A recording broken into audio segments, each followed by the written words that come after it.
Are you familiar with the etiquette of following the Imam during prayer?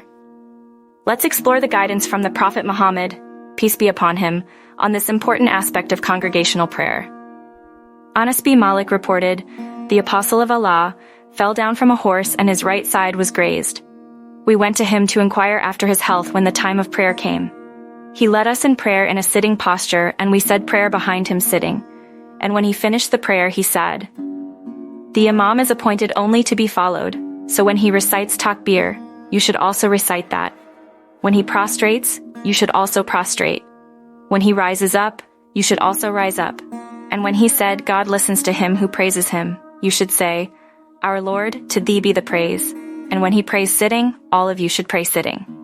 Sahih Muslim 411a. Understanding and implementing the Prophet's guidance on following the Imam can enhance the experience of congregational prayer, fostering a sense of unity and devotion among the worshippers. Let's strive to follow this noble example in our own congregational prayers.